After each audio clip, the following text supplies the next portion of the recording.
সবাইকে স্বাগত নাথ কেমিস্ট্রি ক্লাসের ইউটিউব চ্যানেলে। আজকে আমরা এই ভিডিওর মধ্যে ডিসকাস করব ইথারের ফ্লো চার্ট। যারা যারা অ্যালকোহল আর ফেনলের ফ্লো চার্টের ভিডিওটা দেখোনি তাদেরকে বলে রাখি, তোমরা আগে ওই ভিডিওটা দেখে এসো, দেন এই ভিডিওটা দেখো, ঠিক আছে? তো চলো ক্লাসটা চালু করা যাক। স্যার ইথার আমাদের দেখতে হবে। দেখো ইথার হতে গেলে কিরম ধরনের সিস্টেম দরকার, ROR'। তো এখানটায় ইথারের এক্সাম্পলটা হচ্ছে অ্যানিসোল। এখানে কি আছে, আরটা ধরে নাও ফিনাইল আছে আর R' কি আছে স্যার, মিথাইল আছে। ক্লিয়ার হয়েছে? তার মানে স্যার এটা একটা কিসের এক্সাম্পল, ইথারের এক্সাম্পল। তো এই মলিকুলটার অ্যাকচুয়াল নেম কি আছে স্যার, অ্যানিসোল। এবার স্যার অ্যানিসোলকে তৈরি করব কোথা থেকে, ফেনল থেকে তৈরি করতে হবে। দেখো ফেনলের কি আছে স্যার, ফেনলের ক্ষেত্রে বেনজিন রিং একটা আছে, তার সাথে OH আছে। এবার OH মানে স্যার O মাইনাস আর H প্লাস, তাই তো? O মাইনাস আর H প্লাস, আর NaOH এর সাথে যদি রিঅ্যাক্ট করে দিই তো Na প্লাস এটা আর OH মাইনাস, তাহলে OH মাইনাস কি করবে স্যার, OH মাইনাস তো এই হাইড্রোজেনটাকে নিয়ে নেবে। এই হাইড্রোজেনটাকে যদি নিয়ে নেয় তাহলে কি পড়ে থাকবে, ONa। দেখো সোডিয়াম ফেনক্সাইড পেয়ে গেলাম। এবার এই যে সোডিয়াম ফেনক্সাইডটা পেলাম, এটা বলতে গেলে একটা অ্যালকক্সাইড। তো এই অ্যালকক্সাইডের সাথে, এটা একটা সোডিয়াম অ্যালকক্সাইড জেনারেলি, তো এর সাথে যখনই একটা অ্যালকিল হ্যালাইডের রিঅ্যাকশন হয়, ওটা তোমার হয়ে যাবে উইলিয়ামসন সিনথেসিস রিঅ্যাকশন। খুবই ইম্পর্টেন্ট এক্সাম রেসপেক্টে। তো উইলিয়ামসন সিনথেসিস করানোর জন্য জেনারেলি মনে রাখবে 1 ডিগ্রি অ্যালকিল হ্যালাইড নিতে হবে বা সুপার 1 ডিগ্রি, তাছাড়া কিন্তু হবে না। 1 ডিগ্রি অ্যালকিল হ্যালাইড বা বলো বাবু সুপার 1 ডিগ্রি, ঠিক আছে? এই অ্যালকিল হ্যালাইড নিলেই তোমার হবে। এবার দেখো O মাইনাস Na প্লাস আর CH3 এর উপর ডেল পজিটিভ হবে, I এর উপর ডেল নেগেটিভ হবে। তার মানে কি OCH3 হয়ে গেল, এটাই তোমার কি হলো, ইথার হয়ে গেল। এবার ভালোভাবে বোঝো, এই অ্যানিসোলের সাথে অনেক ইলেকট্রোফিলিক সাবস্টিটিউশন রিঅ্যাকশন বয়ে আছে, ওগুলো আমাদের বুঝতে হবে। ওখানে দুটো করে প্রোডাক্ট হয়েছে, কেন হয়েছে, বেশিরভাগ ক্ষেত্রেই দুটো করে কেন হয়েছে স্যার, ওগুলো ক্লিয়ার করব। দেখো যদি আমি অ্যানিসোলের উপরে এই CH3Cl অ্যানাইড্রাস AlCl3 দিয়ে দিই তাহলে কি হবে স্যার, CH3Cl অ্যানাইড্রাস AlCl3, স্যার চেনা লাগছে, এটা তো ফ্রিডিল ক্রাফট অ্যালকাইলেশনের রিএজেন্ট। হ্যাঁ, এটা তো ফ্রিডিল ক্রাফট অ্যালকাইলেশনের রিএজেন্ট। স্যার অ্যালকাইলেশন মানে কি হয়, এই অ্যালকিল গ্রুপটা কি হয়ে যাবে বাবু, অ্যাড হয়ে যাবে। স্যার কোথায় অ্যাড হবে স্যার, OCH3 তো অর্থোপ্যারা ডিরেক্টিং, অর্থোপ্যারা মানে এই CH3 টা কোথায় আসবে স্যার, একবার অর্থয়ে আসবে আর একবার প্যারায় আসবে। অর্থয়ে আসলে নাম কি হবে বাবু বলো, অর্থোমিথক্সিটলুইন, আর প্যারায় আসলে প্যারামিথক্সিটলুইন। ক্লিয়ার হয়েছে? এবার দেখো যদি আমি CH3COCl মানে স্যার অ্যাসিটাইল ক্লোরাইড আর অ্যানাইড্রাস AlCl3 দিয়ে দিই তাহলে কি হবে, ফ্রিডিল ক্রাফট অ্যাসাইলেশন। তাহলে কি হবে, এই অ্যাসাইল গ্রুপটা অ্যাড হয়ে যাবে, মানে স্যার COCH3 অ্যাড হবে। স্যার কোথায় হবে, অর্থোপ্যারায়, সব অর্থোপ্যারায় অ্যাড হবে। আর জেনারেলি মনে রাখবে মেজর প্রোডাক্ট এখানে প্যারাই হবে due to resonance effect. Clear?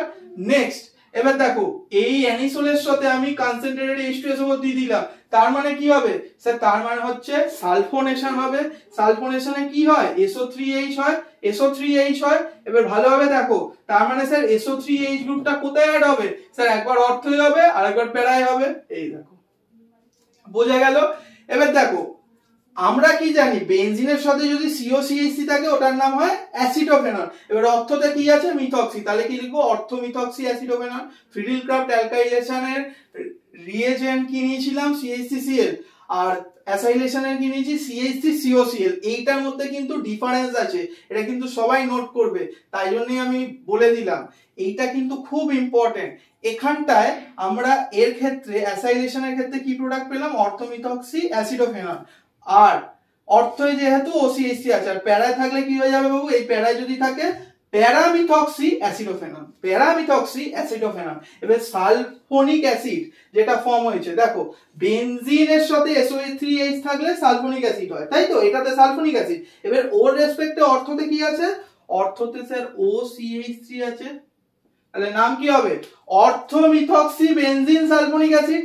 R sir আরেকটা গ্রুপ কোথায় আটকাবে স্যার, প্যারাতে আটকাবে, তার মানে প্যারামিথক্সি বেনজিন সালফোনিক অ্যাসিড। ক্লিয়ার হয়েছে তো? হ্যাঁ স্যার বুঝেছি।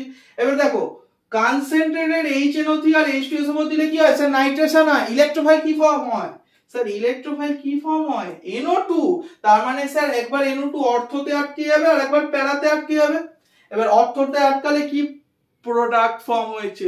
স্যার অর্থতে আটকালে কি প্রোডাক্ট ফর্ম হয়েছে বলে দিন। অর্থ নাইট্রোঅ্যানিসোল আর প্যারায় আটকালে প্যারা নাইট্রোঅ্যানিসোল। ক্লিয়ার হলো? এবার দেখো Br2 ইথানোয়িক অ্যাসিড মানে অ্যাসিডিক অ্যাসিড, যেটা তার কমন নেম।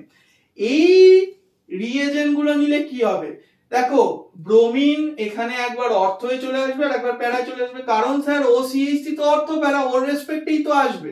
আগের দিন এই নিয়ে প্রচুর ডিসকাস করেছি, টিচার স্টুডেন্টের একটা এক্সাম্পল দিয়ে বুঝিয়েছি, তাই জন্য ফেনলের ফ্লোচার্টটা দেখে এসেই এটা দেখো, ঠিক আছে? তো Br2 অ্যাসিডিক অ্যাসিড দিলে কি হবে স্যার? এই OCH3 রেসপেক্টে অর্থতে একবার Br আসবে, প্যারাতে একবার আসবে।